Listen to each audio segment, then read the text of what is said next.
किस तरह से पुलिस वालों की आंखों के सामने अजय मिश्रा टेनी का बेटा आशीष मिश्रा मोनू ने किस तरह से किसानों को रौंद डाला, 5 किसानों को मार डाला, एक पत्रकार को रौंद डाला पुलिस के सामने।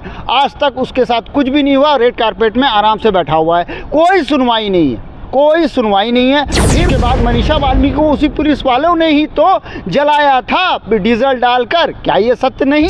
मैं किसी का मर्डर कर दूं, बाद में मुझसे गलती हो गई माफी कर दूं, ये कोई मतलब नहीं है, ये नॉनसेंस वाली बात है। ये बात एक व्यक्ति कहता है कि जोधपुर से लेकर दिल्ली तक जाम लगा देंगे। सही बात है, तो वो सही बात है, कौन सी बात है? किसानों ने लगा दिया ना। हम उनको कहना चाहते हैं कि वो कान खोल के सुन ले। अगर वो जाम लगाने की क्षमता रखते हैं तो विशाल हिंदू सेना और देश का प्रशासन, देश की पुलिस जाम तोड़ने की क्षमता रखते हैं। उनके मेले में आपका क्या काम है? तो आप कानून बनाओ, हमने कानून बनाया, वहाँ पे सऊदी अरब ने कानून बनाया, आपने कोई कानून बनाया है क्या? कहेंगे सैयद साहब, जिस तरीके से सुप्रीम कोर्ट ने अभी फैसला दिया है कि जो बुलडोजर है वो बिना कोर्ट की इजाज़त के नहीं चलेगा। सर, फैसले तो बहुत सारे ऐसे सुप्रीम कोर्ट के आए हैं, लेकिन उस पर अमल अभी तक नहीं हुआ, ना हो रहा है। अब सुप्रीम कोर्ट का फैसला बहुत कुछ था, लेकिन ईवीएम पर भी सुप्रीम कोर्ट ने 8 अक्टूबर 2013 को फैसला दिया था, लेकिन आज तक उस पर अमल नहीं हुआ। सुप्रीम कोर्ट सिर्फ़ और सिर्फ जो है एक क्या कह सकते हैं उसको, वो ये देने का आपका जो है खाली डिसीज़न देने का बन गया, इम्प्लीमेंट होने वाला उस पर कुछ भी नहीं है। क्या कहेंगे आप, जिस तरीके से सुप्रीम कोर्ट ने आदेश दिया है कि कोर्ट की बिना इजाज़त के किसी के भी घर नहीं ढहा जा सकते, तो इस पर आपकी क्या प्रतिक्रिया? माननीय सुप्रीम कोर्ट ने जो डिसीजन दिया है उनका हम स्वागत करते हैं और ये अच्छा डिसीजन है, लेकिन लोगों को इसका मतलब ये नहीं कि लोग लापरवाह हो जाएंगे, क्योंकि बुलडोजर तो रहेगा, वो तो सड़क पे चले या कहीं और चले, वो चलेगा, लेकिन संविधान के दायरे में रह के चलेगा तो और अच्छा होगा। वो तो चलेगा, लेकिन संविधान के दायरे में रह के चलेगा। संविधान अभी है कहाँ? अभी हम देखेंगे तो संविधान केवल संविधान सभा में कैद है, संविधान पर कोई काम नहीं हो रहा। जो भी बिल सरकार लेके आ रही है संविधान के खिलाफ, सीए लेके आई संविधान के खिलाफ, कृषि बिल लेके आई संविधान के खिलाफ, जिसके लिए सड़कों पर लोग आ गए। संविधान नहीं है अभी देश में, क्या लग रहा है कि सरकार बिना संविधान के चल रही है? देश में संविधान ही है और बाकी कुछ लोग जो समर्थक हैं वो संविधान को जो मिटाना चाह रहे हैं, तो उनकी हम भी घोर निंदा करते हैं। लेकिन संविधान ख़त्म करने का मतलब ये नहीं है कि दूसरे लोग कुछ और सोचने लगें कि यहाँ कोई तीसरा धर्म ग्रंथ लागू कर दिया जाए, तो ऐसा कभी नहीं होगा। संविधान तो सर्वोपरि है। कुछ सभी अभी तो फिलहाल मनुस्मृति से ही देश चल रहा है, क्योंकि मनीषा वाल्मीकि का मामला हो, चाहे ये छात्रों का मामला हो जो इलाहाबाद में चल रहा है, चाहे वो और भी कई मामले ऐसे हैं जिस पर जो हम न्यायिक चरित्र इनका देख रहे हैं, तो मनुस्मृति से ही तो चल रहा है देश, जिसको बाबा साहब अम्बेडकर ने 1927 में 25 दिसंबर को जला दिया था। ये इनकी अपनी सोच है और इनको लग रहा है कि मनुस्मृति से चल रहा है, लेकिन ऐसा कुछ नहीं है। देश संविधान से चल रहा है और भारतीय संविधान सर्वोपरि है देश के अंदर। और हम चाहते हैं कि आगे जो गलतियां कर रही है सरकार वो भी ना करे। जैसे कि अभी भाई ने बताया कि हाथरस हत्याकांड है, बुलंदशहर बलात्कार कांड है और शिवपुरी बलात्कार कांड है, तो इनकी हम घोर निंदा करते हैं। देश के अंदर बेटी का बलात्कार होता है तो संविधान कहाँ है, इस पर हम भी सवाल उठाते हैं। लेकिन इसका मतलब ये बिल्कुल नहीं है कि देश के अंदर संविधान को इग्नोर किया जा रहा है। हमारा पुलिस प्रशासन या और जो लोग हैं वो काफ़ी हद तक उसको फॉलो कर रहे हैं और संविधान बचाना हमारी प्राथमिकता है। मैं इनकी बात से बिल्कुल भी सहमत नहीं, क्योंकि यूपी में हम देख चुके हैं पुलिस वालों ने ही किस तरह से पुलिस वालों की आंखों के सामने अजय मिश्रा टेनी का बेटा आशीष मिश्रा मोनू ने किस तरह से किसानों को रौंद डाला, 5 किसानों को मार डाला, एक पत्रकार को रौंद डाला पुलिस के सामने। आज तक उसके साथ कुछ भी नहीं हुआ, रेड कारपेट में आराम से बैठा हुआ है, कोई सुनवाई नहीं है, कोई सुनवाई नहीं है। फिर उसके बाद मनीषा वाल्मीकि को उसी पुलिस वालों ने ही तो जलाया था डीजल डालकर। क्या ये सत्य नहीं? आप बता दीजिए। उसकी हम घोर निंदा करते हैं और हम चाहते हैं कि उनको न्याय मिले। देखिए, ठीक है? निंदा कर देने से कोई जीवित नहीं हो जाएगा, उसको न्याय नहीं मिल जाएगा। आपको एक्शन लेना पड़ेगा। जब आप पद पे बैठे हो, जब आप किसी न्यायिक इसमें बैठे हो, तो आपको एक्शन लेना पड़ता है। निंदा कर देने से नहीं होगा। अखलाक मर गया, मोदी जी बोले कि 80% गौरक्षक गुंडे हैं, तो क्या अखलाक जिंदा हो गया? उससे हमें कोई फर्क नहीं पड़ता, समाज को कोई फर्क नहीं पड़ता। मैं किसी का मर्डर कर दूं, बाद में बोलूं मुझसे गलती हो गई, माफी कर दूं, ये कोई मतलब नहीं है। ये नॉनसेंस वाली बात है। ये बात आपको आज याद आ रही है, हाँ। लेकिन जब फरीदा हुसैन हाँ। सनातन धर्म के हिंदू देवी देवताओं का अपमान करता है, नंगी तस्वीरें बनाता है, उस पर तो कोई केस नहीं हुआ। जब आमिर खान हाँ। हिंदू देवी देवताओं का अपमान गलत करके, बात, आमिर खान ने कोई अपमान नहीं किया। वो जब फिल्म बनाता है हाँ। और नंगे देवी देवता दिखाता है, हाँ। तो वहाँ आपका नहीं, कहाँ चला जाता है? आमिर खान ने किस फिल्म में, मुझे तो पहले ये बताइए, आमिर खान ने किस फिल्म में नंगा करके दिखाया? आमिर खान किस फिल्म का डायरेक्टर था, प्रोड्यूसर था, उसने दिखाया, ये बता दो। राजकुमार हिरानी ने दिखाया। राजकुमार हिरानी उसका प्रोड्यूसर है, उसका राइटर भी हिंदू है और ये भी हिंदू है। सारे के सारे ब्राह्मण हिंदू ही हैं, वो सब करने वाले। फरीदा हुसैन हिंदू है। फरीदा हुसैन ने क्या गलत किया था बताओ? अच्छा, अगर गलत किया होता तो उस पर कार्रवाई होती ना, कोई कार्रवाई नहीं हुई। एक मौलाना कहता है कि मैं 15 मिनट का समय दे दूं। अब आगे एक व्यक्ति कहता है मैं 15 मिनट का समय दे दूं। मौलाना का नाम बताइए। अब बता देंगे वो नाम भी, आप खुद जानते हो। नहीं, आपका बिल्कुल नहीं, मैं तो अभी जानता हूँ। नवनीत राणा ने कहा था 15 सेकंड में हम खत्म कर देंगे। वो तो जवाब दे दिया तो वो गुनाह हो गया। दूसरा जो आक्रमण कर रहा है गुनाहगार नहीं है। फिर एक बात, ये इनकी अभी ये राणे नीचे करके बात कर, और अभी देखिए, अभी जो उठा के बात कर रहे हैं, तो देखो अभी भी हिंदू की आवाज, सनातन धर्म वालों की आवाज दबाने की कोशिश कर रहे हैं। आप अपनी बात कह लेंगे तो मैं बोलूंगा ना अपनी बात, मैं अपनी बात ना बोलूं? बोलो। हाँ, मैं ये कह रहा हूँ कि अभी नीतीश राणे ने क्या कहा कि मस्जिद में घुस के मारेंगे। ये बताइए, ये एक सांसद का बेटा, वो खुद बोल रहा है विधायक होके।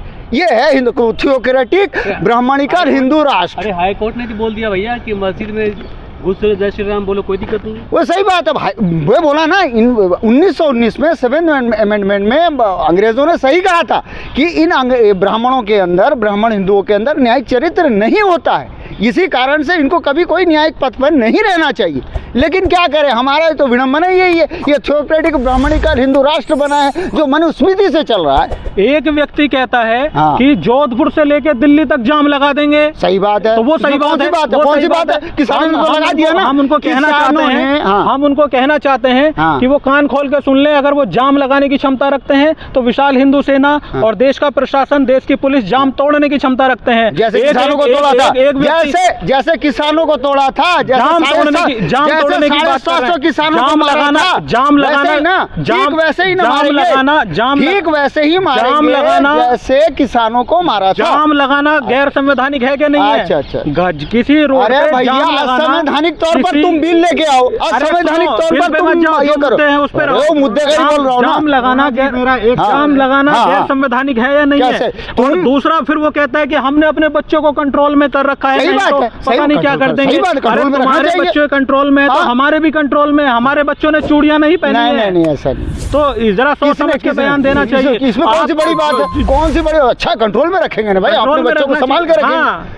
तो हमको संभाल के रखा, अच्छी बात है, रखना चाहिए। अच्छी बात है। नहीं तो आपके बस में नहीं आ पाएंगे। सही बात है। ये अमन आप जो है जबरदस्ती उमर खालिद को आप जेल में रखेंगे बिना मतलब के। दूत जो कहते हैं, अपने आप को शांति दूत कहते हैं, लेकिन इस तरह की भाषा का प्रयोग करते हैं। एक मौलाना हैदराबाद से कहता है कि 10 मिनट के लिए, 15 मिनट के लिए फौजी हटा लो, फिर देखो 40%, 80% का क्या खर्च करते हैं। अरे ये क्या, कौन सी भाषा है? ये नवनीत राणा की कौन सी भाषा है? अगर आप इस तरह की भाषा बोलेंगे, नवनीत राणा की कौन सी भाषा है? हमारी सनातन पद्धति का आप सम्मान नहीं करेंगे तो देखिए, जो उस भाषा में आपको समझा दिया जाएगा जो भाषा में आप समझना चाहते हैं। चलिए, हो गया आपकी बात, मैं अब बोलूं? जी, धन्यवाद। सबसे पहले तो मैं ये क्लियर कर दूं, अंतो सनातनो बुद्ध है। सनातन का ब्राह्मणिकल थियोक्रेटिक मनुवादियों से कोई लेना देना नहीं है। मैं ओपन चैलेंजली कहता हूँ कि इससे कोई लेना। बुद्धा इस धम्मा में बाबा साहब अम्बेडकर ने स्पष्ट कर दिया, सनातन जो है वो बुद्ध है। कभी शरीयत की बात करते हो, आप बुद्ध की बात करने लगे। मैंने बताया, बचाव के लिए बुद्ध को आगे कर दिया। बुद्ध तो हमारे हैं, बुद्ध हमारे हैं, जैन हमारे। हम बाबा साहब की बात कर रहे हैं, हम बाबा साहब की बात कर रहे हैं। बाबा साहब हमारे हैं।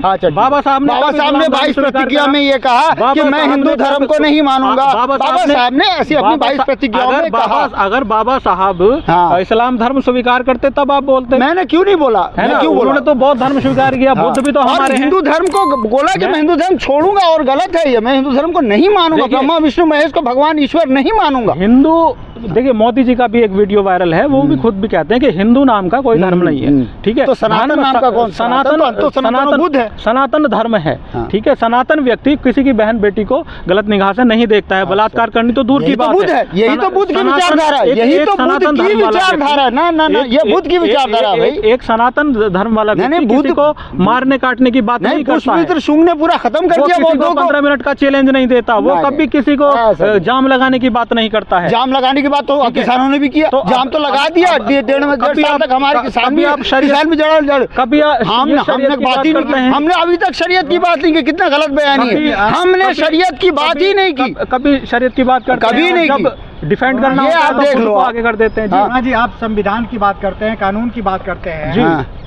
और आप इलाहाबाद में जाकर के देख लीजिए, पूरी सरकार ये कह रही है कि वहाँ पे गैर हिंदू का आना वर्जित है, पूरी तरीके से ये बैन है कि मुस्लिम वहाँ पे नहीं जा सकता। हमारे अंगने में तुम्हारा क्या काम है? ये किस तरह का कानून है आपका? अच्छी बात है, हमारे अंगने में तुम्हारा क्या काम है? तोड़ दो, इसी तरह हम तो चाहते हैं, तुम तोड़ोगे तभी तो हम अलग होंगे। हम तो चाहते हैं, मतलब हम तो चाहते हैं तुम अलग करो। जब हज में ये तुम्हारी गलती है, ये तुम्हारा ही नुकसान होगा। मुझे बोलने देंगे। जब हज में आप 40 किलोमीटर दूर गैर मुस्लिम को रोक देते हो, तो यहाँ कुंभ के मेले में आपका क्या काम है? तो आप कानून बनाओ, हमने कानून बनाया, वहाँ पे सऊदी अरब ने कानून बनाया, आपने कोई कानून बनाया है क्या? आप कानून बना तो बोल दो, बन जाएगा कानून भी। ठीक है, तो मान लिया ना, ये संतों वाला, ये पुरोहितवादी राष्ट्र है। आपके घर में अगर जन्मदिन है, बहुत बहुत धन्यवाद आपका। आपके घर में अगर कोई सेलिब्रेशन है तो आपको पूरा राइट है, उसमें कौन आएगा कौन नहीं आएगा। मेरे घर में अगर कोई सेलिब्रेशन है, वो सेलिब्रेशन आपका है,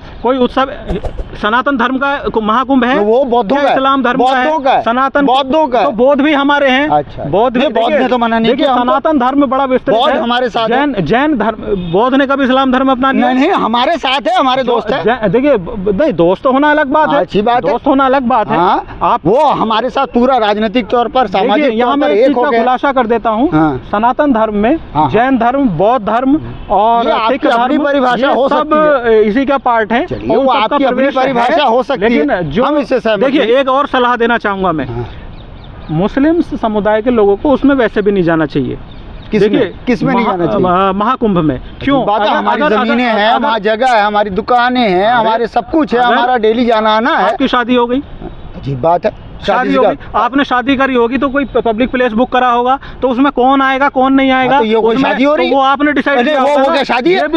महाकुंभ में कोई शादी हो रही है? प्रतीक फिर दुकान लगाने का प्रतीक नहीं है, ये बिजनेस का पॉइंट नहीं है। नहीं, मेरा पहले से जाना है भाई, ये आस्था का प्रतीक है, हजारों साल से चल रहा है, वैसे भी नहीं जाना चाहिए। दूसरा ये है कि अगर वहाँ कुछ भी हो जाता है, तो अगर वहाँ मुस्लिम लोग पाए जाते हैं तो उन पर आरोप लग जाता है कि इन्होंने कर दिया, तो वैसे भी इनको दूर रहना चाहिए। भाई, आप दूसरे के घर में झांकी क्यों रहे हो? फिर